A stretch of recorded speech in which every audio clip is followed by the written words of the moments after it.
Hello everyone, my self Trilok Sharma. और आज हम पढ़ने जा रहे हैं पर्सनैलिटी के बारे में। पर्सनैलिटी क्या होती है, तो सबसे पहले हम देखते हैं इसका introduction. The word personality is derived from the Greek word persona which means face, mask या फिर मास्क। मतलब कि जो पर्सनैलिटी, व्यक्तित्व, जो शब्द लिया गया है वो ग्रीक भाषा के पर्सोना शब्द से लिया गया है, जिसका मतलब होता है फेस मास्क। मतलब कि कहने का मतलब फेस मास्क का यहाँ पर मतलब है सबकी पर्सनैलिटी अलग अलग होगी। The mask use by actor in Greek drama, जो अभिनेता द्वारा मास्क मुखौटा उसका प्रयोग नाटक में किया जाता था। Personality is the total quality of individual behaviour as it's shown in his habits of thinking, attitude and interest. मतलब कि एक इंसान की जो पर्सनैलिटी है वो उसके बिहेवियर से रिप्रेजेंट होती है। मतलब कि बिहेवियर कैसे, उसकी थिंकिंग, वो क्या सोचता है, उसका रवैया कैसा है, उसकी रुचि किस में है, तो ये सब कुछ किससे पता लगाया जा सकता है? पर्सनैलिटी से। मतलब कि पर्सनैलिटी किसी भी इंडिविजुअल की बिहेवियर को रिप्रेजेंट कर सकती है। हैबिट्स ऑफ थिंकिंग, क्या वो सोचता है, ये सब कुछ से। नेक्स्ट हम देखते हैं इसकी definition. According to Munn NL, personality may be defined as the most characteristics integration of an individual structure, modes of behavior, interest, attitude, capacity, ability and aptitude। मतलब कि पर्सनैलिटी है उसमें सभी चीज़ों का समावेशीकरण है, जैसे कि उसका बिहेवियर, इंटरेस्ट, एटीट्यूड, कैपेसिटी, उसकी क्षमता, उसका एटीट्यूड, रवैया, उसका एप्टीट्यूड, कोई पर्टिकुलर स्किल्स, एप्टीट्यूड, इंटरेस्ट, उसकी रुचि, तो ये सब कुछ पर्सनैलिटी के अंदर आता है। मतलब कि पर्सनैलिटी एक ऐसी चीज़ है जिसके अंदर उसका मोड्स ऑफ बिहेवियर और interest, attitude, capacity, ability and aptitude आता है। नेक्स्ट हम देखते हैं इसकी डेफिनेशन गॉर्डन के अनुसार। तो उन्होंने ये बताया कि personality the dynamic organisation. Dynamic organisation, dynamic का मतलब होता है गतिशील या फिर चेंजेबल, ऑर्गेनाइजेशन संगठन। मतलब कि पर्सनैलिटी है वो हमेशा गतिशील या परिवर्तित होती रहती है, मतलब कि एक जैसी कभी भी नहीं रहती है। विद इन द इंडिविजुअल दो psycho social system that determine his unique adjustment to his environment. मतलब कि एक पर्सन है जो सोसाइटी के अंदर बिलोंग करता है, वो किस प्रकार से वहाँ के वातावरण से एडजस्ट हो पाता है, संतुष्ट हो पाता है, तो वही उसकी वहाँ से पर्सनैलिटी रिप्रेजेंट करती है। मतलब कि पर्सनैलिटी यहाँ पर गतिशील होती रहती है, कभी भी एक जैसी नहीं होती है। मतलब कि एक ही पर्सन की पर्सनैलिटी, व्यक्तित्व एक जैसा कभी भी नहीं होता है, एज के साथ में भी अलग अलग होती है। तो फिर इसके बाद में हम देखते हैं कंपोनेंट्स ऑफ पर्सनैलिटी, व्यक्तित्व के संगठक। तो सबसे पहला है फिजिक। फिजिक वही फिजिकल अपीयरेंस, तो it is refer to the physical appearance of an individual. तो यहाँ पर पर्सनैलिटी का इससे रिलेशन ये है कि एक जैसे कोई पर्सन है, उसकी हाइट कैसी है और उसका फिजिकल अपीयरेंस कैसे, उसकी साइज, सब कुछ, मतलब तो उसका फिजिकल अपीयरेंस कैसे है, वो भी पर्सनैलिटी को कहीं ना कहीं आइडेंटिफाई कर सकता है। सीधे तौर पे हम देखेंगे आगे इसकी थ्योरी में। अब देखते हैं हम character. It is refer to the ethical and moral aspect of personality. मतलब कि किसी भी इंडिविजुअल के जो कैरेक्टर है, चरित्र है, वो उसकी मोरल मतलब संस्कार या फिर नैतिक मूल्यों से ही पता लगाए जा सकते हैं। तो किसी भी पर्सन की पर्सनैलिटी जो कि एक नैतिक मूल्य पर होती है, वही उसका चरित्र निर्धारित करती है। टेम्परेचर मतलब तापमान। It is refer to the deep rotate emotion present in an individual. Temperature का मतलब यहाँ पर है एक तरीके से कि वो जैसे कोई भी उसको गहरा शौक लगा, दुख है, अब वो दुखी के समय दुख भी होगा और खुशी के समय वो खुश भी होगा। तो यहाँ पर टेम्परेचर से इसका रिलेटेड इमोशन से है कि उसकी इमोशन, भावनाएं उसकी किस किस प्रकार से परिवर्तित होती है किसी भी व्यक्ति की।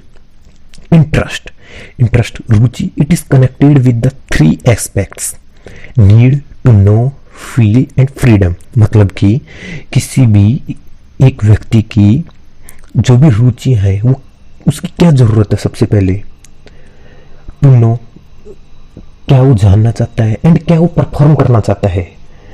तो किसी भी इंडिविजुअल की इंटरेस्ट उस पर बेस करती है 3 एस्पेक्ट, जैसे कि नीड, क्या जरूरत है, टू नो, क्या जानना चाहता है, फील, एंड कोई भी कार्य करने के बाद में उसको कैसा महसूस होता है। जी नेक्स्ट हम 5th पढ़ते हैं एबिलिटी। एक एबिलिटी का मतलब क्षमता।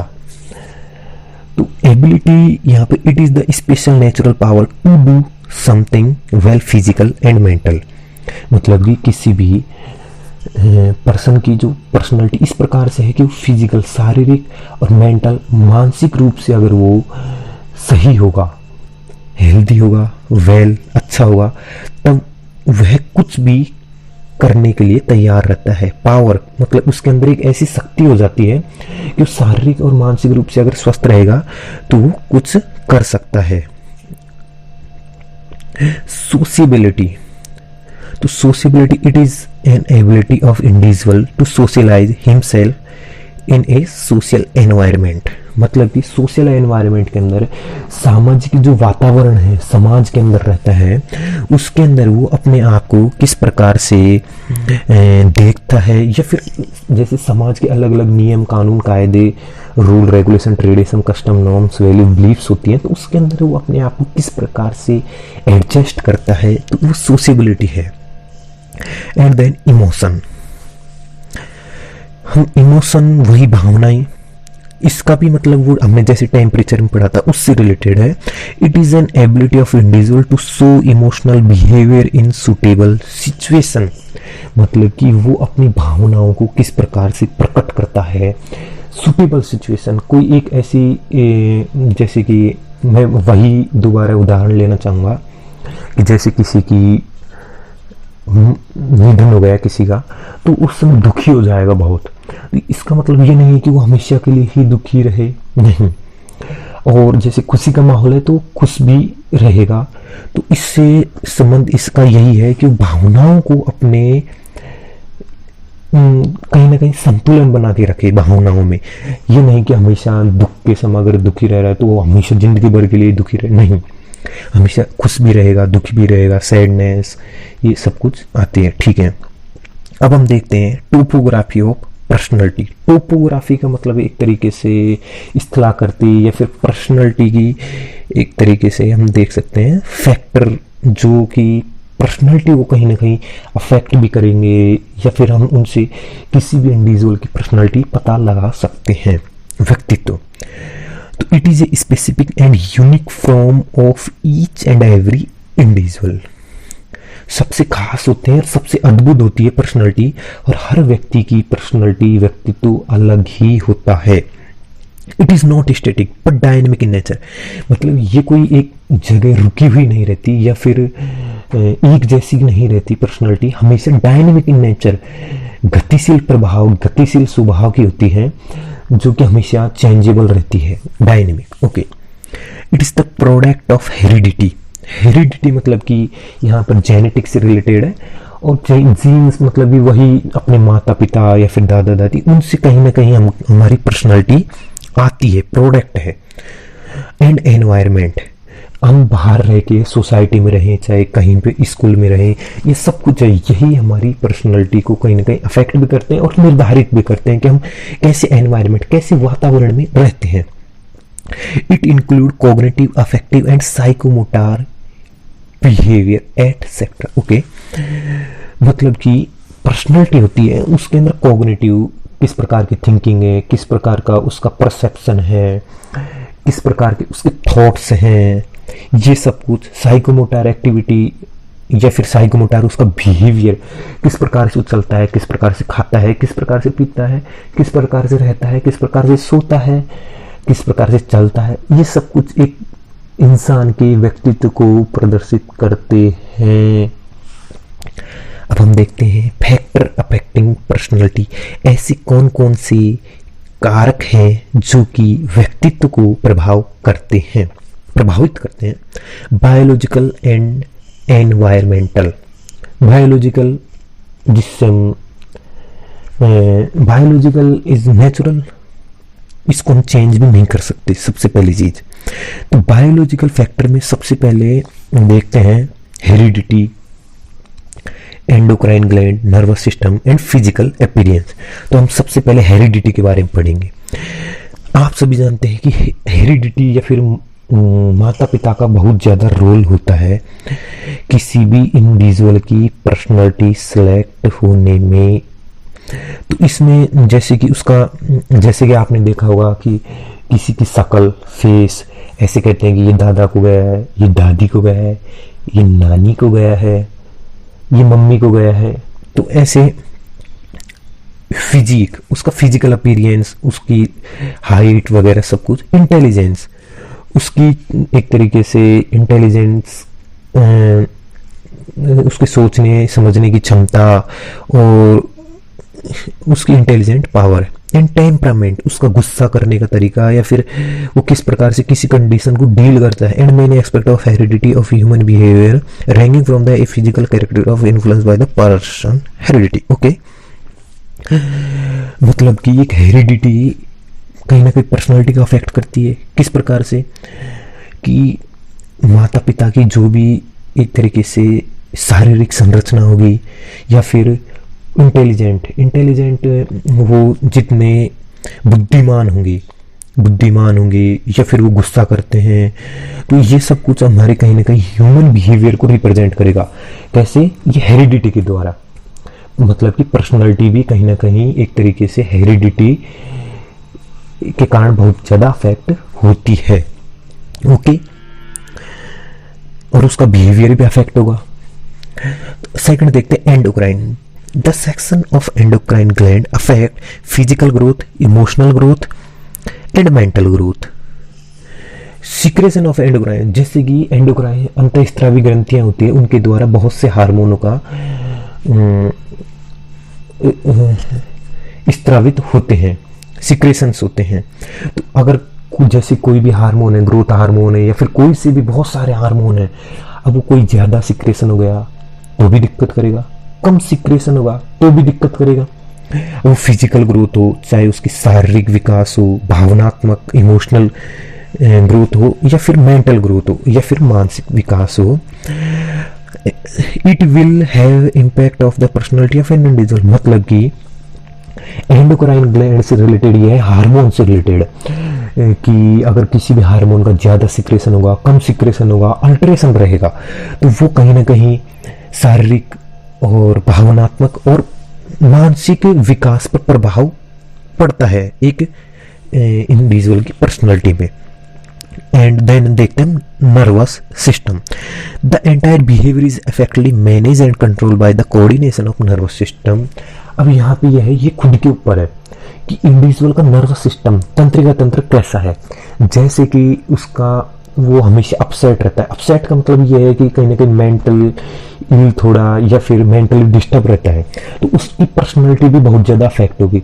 मेंटल हेल्दी है तो चांसेस हो सकते हैं या फिर संभावना यही होती है कि उसकी पर्सनालिटी, उसका व्यक्तित्व अच्छा ही होगा। तो नर्वस सिस्टम इसमें बहुत ज़्यादा अफेक्ट करेगा। अगर वो एकदम बिल्कुल स्वस्थ रहेगा तो उसकी पर्सनालिटी भी अच्छी होगी और वो हमेशा एक तरीके से मेंटली, मानसिक विकार होंगे किसी प्रकार के, वो चिड़चिड़ापन, गुस्सा, ये सब कुछ होएगा उसमें। ठीक है, देन हम देखते हैं physical appearance and physique. An individual size, strength and general appearance determine to a large extent of way. मतलब कि पर्सनालिटी है उसमें कहीं ना कहीं कि इंडिविजुअल की साइज, लेंथ, हाइट, वेट, ये सब कुछ कहीं ना कहीं पर्सनालिटी को इफेक्ट करते हैं। ये सब कुछ हम पढ़ेंगे पर्सनालिटी की थ्योरीज में। तो फिजिकल अपीयरेंस भी बहुत ज़्यादा अफेक्ट करेगा। देन है सेकंड, पहला था बायोलॉजिकल फैक्टर, अब दूसरा है एनवायरमेंटल फैक्टर। तो एनवायरमेंटल फैक्टर में सबसे पहले देखते हैं हम फैमिली, परिवार। परिवार देखो बहुत ज़्यादा अफेक्ट करता है, क्योंकि सबसे जो पहली पाठशाला होती है, कहते हैं कि बच्चे की जो पहली पाठशाला वो परिवार ही होती है। कैसे? परिवार में रह के वो सबसे पहले बोलना सीखता है, भाषा, उस भाषा का ज्ञान उसको वहीं से होता है, या फिर उसके संस्कार हो, या फिर रीति रिवाज को समझना हो, सब कुछ उसके परिवार पर निर्भर करता है। अब परिवार में उसको अच्छे संस्कार दिए जाएंगे तो वो कहीं ना कहीं अच्छे संस्कार ही ग्रहण करेगा। अब परिवार में हर समय डोमेस्टिक वायलेंस, घरेलू हिंसा होएगी, झगड़े होंगे, या फिर इस प्रकार का माहौल रहेगा जिसमें वो कहीं ना कहीं मानसिक प्रभाव पर, मानसिक स्वास्थ्य को प्रभावित कर सकता है। तो वो कहीं ना कहीं, अब परिवार का माहौल बहुत ज़्यादा ज़रूरी है। तो परिवार का माहौल अच्छा रहेगा तो एक किसी भी इंडिविजुअल या किसी पर्सन की पर्सनालिटी अच्छे से डेवलप होगी, पॉजिटिव वे में होगी। अब परिवार में हमेशा नेगेटिव थॉट आते रहते हैं, जैसे कि झगड़ा होता रहता है या जो भी है, बहुत सारी चीज़ें होती हैं, कोई प्रॉब्लम है तो उसकी कहीं ना कहीं पर्सनालिटी पर भी अफेक्ट पड़ेगा। स्कूल ऐसे, जैसे कि स्कूल का माहौल कैसा है, स्कूल में बोलने चलने का सभी का माहौल देखा जाता है। तो विद्यालय बहुत ज़्यादा कहीं ना कहीं प्रभावित करता है वातावरण से, कि विद्यालय का या महाविद्यालय का जो भी है माहौल कैसा रहता है वहाँ पर, तो वो किस प्रकार की चीज़ें ग्रहण करता है, किस प्रकार से वहाँ उसको बोलना सिखाया जाता है, तो वहाँ पर भी बहुत ज़्यादा ज़रूरी है। अब आता है टीचर, गुरु, शिक्षक। तो टीचर से भी वो बहुत कुछ सीख सकता है, या फिर उसकी पर्सनालिटी को अफेक्ट भी कर सकते हैं टीचर। कैसे?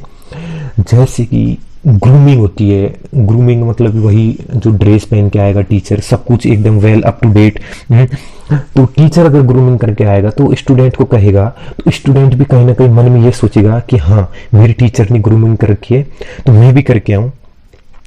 और उसके टीचर के बोलने का तरीका, टीचर के समझाने का तरीका, टीचर के मोटिवेट करने का तरीका, अभिप्रेरणा, अभिज्ञान, सब कुछ अभिप्रेरित, ये सभी इससे कहीं ना कहीं अफेक्ट होते हैं। पीयर ग्रुप, अब पीयर ग्रुप उसके जो फ्रेंड सर्कल है, या फिर वो आसपास किस प्रकार से माहौल में रहता है, जैसे कि उसने दोस्त बना रखे हैं।